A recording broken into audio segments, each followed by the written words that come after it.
Hello and welcome to Sorkle Gaming and another painting tutorial. This time I'll be painting the Sicarian Ruststalkers from the Skitarii forces.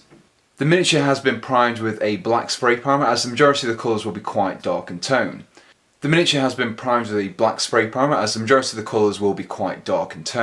The first step is then to paint all of the metal areas such as the legs, the arms and all kinds of little metal details across the body with Leadbelcher.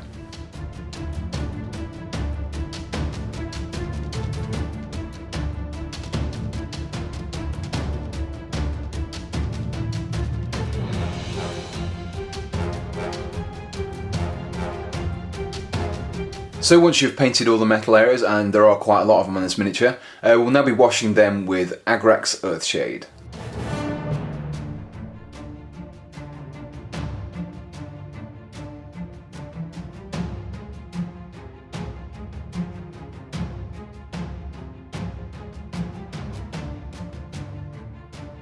So once your wash has dried, it's now time to dry brush over the metal areas with Runefang Steel.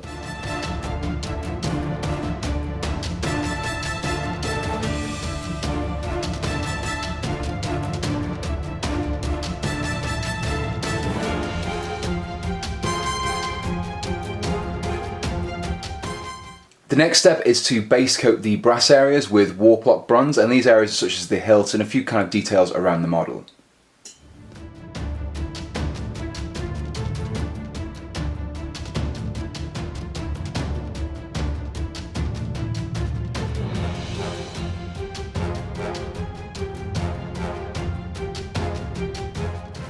With the base layer complete, I'll now be going over the brass areas with Brass Scorpion, making sure that I leave the Warplock bronze visible in the recesses.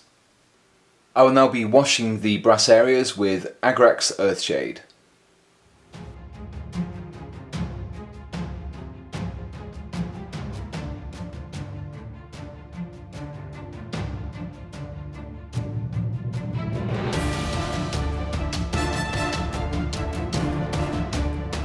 The final step for painting the brass areas is to apply a thin highlight of Runefang Steel.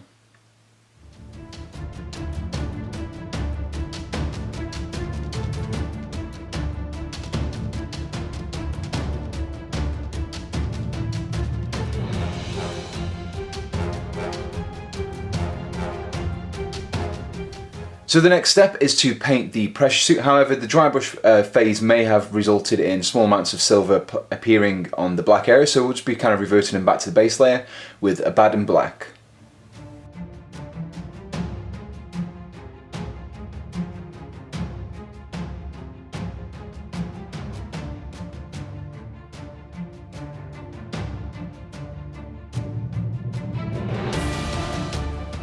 I will now be highlighting the pressure suit around the edges using Dark Reaper.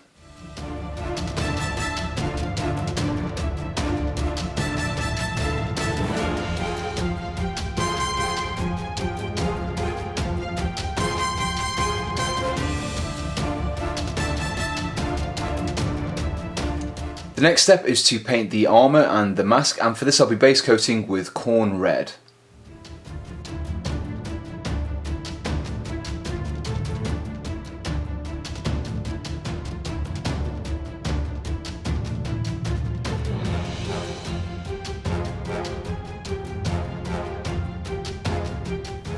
Once the base layer of Khorne Red has been completed, we will now be washing over the armour with Nuln Oil.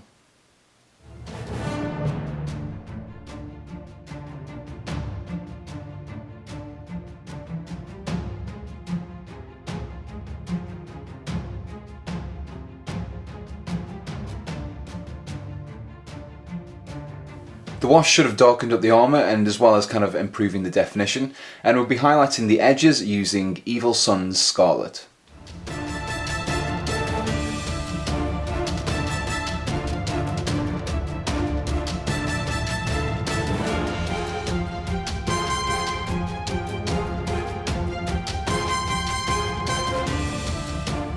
The final step for painting the armour is to paint a very fine highlight along the corners of Fire Dragon Bright.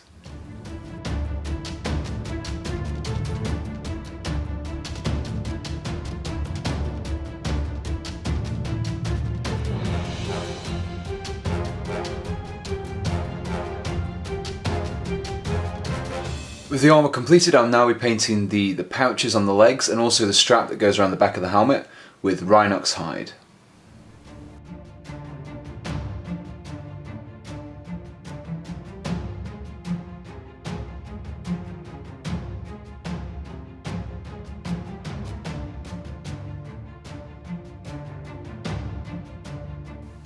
The pouches should then be washed with Agrax Earthshade.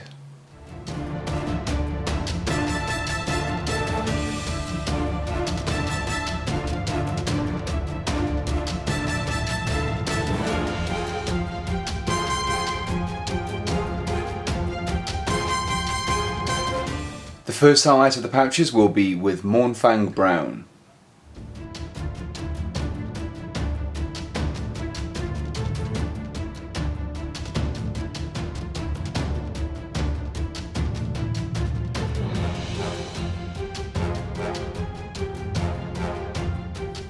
The final highlight for the pouches is to highlight the very corners with Skrag Brown.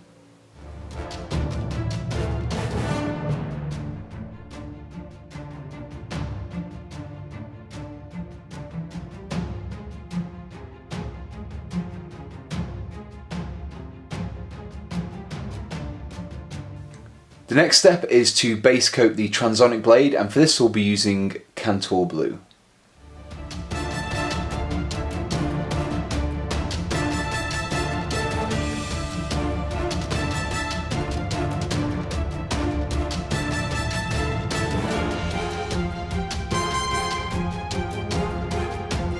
The next stage is to highlight the blade as well as paint the lenses about the model, and for this we'll be using Caledor Sky. Now on the weapon you want to highlight the edges as well as applying some horizontal lines across the weapon as well.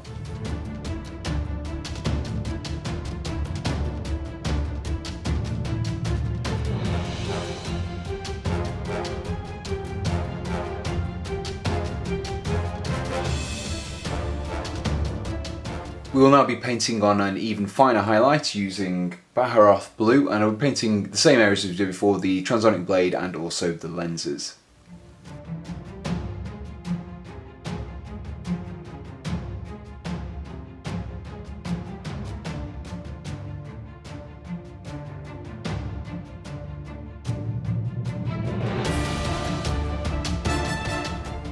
The final step for the lenses and the blade is to use Ceramite White and apply this in a very kind of small dots, just to kind of on the where the lines intersect on the blade, and also just kind of small dots on the lenses as well.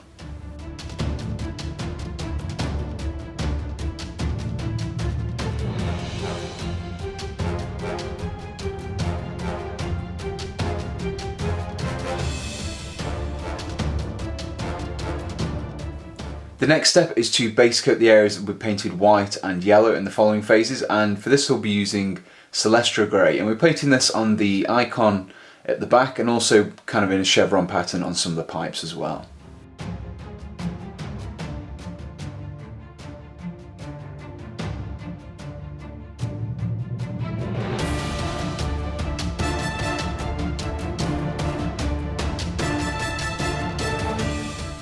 I'll now be using Ceramite White again to paint the rest of the icon on the backpack.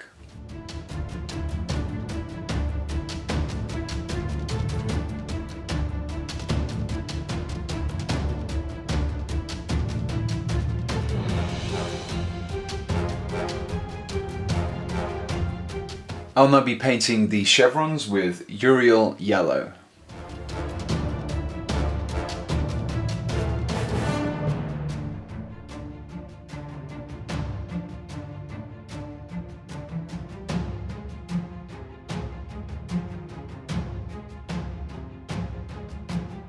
So here we have the completed Ruststalker. Now if you wanted to paint the infiltrators you could use the same techniques discussed in this tutorial for them as well.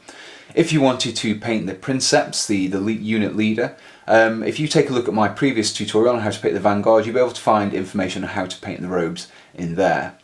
So if you enjoyed this 40k tutorial, let me know in the comments, and if there is any other miniatures from 40k you would like to see me paint, also let me know there as well.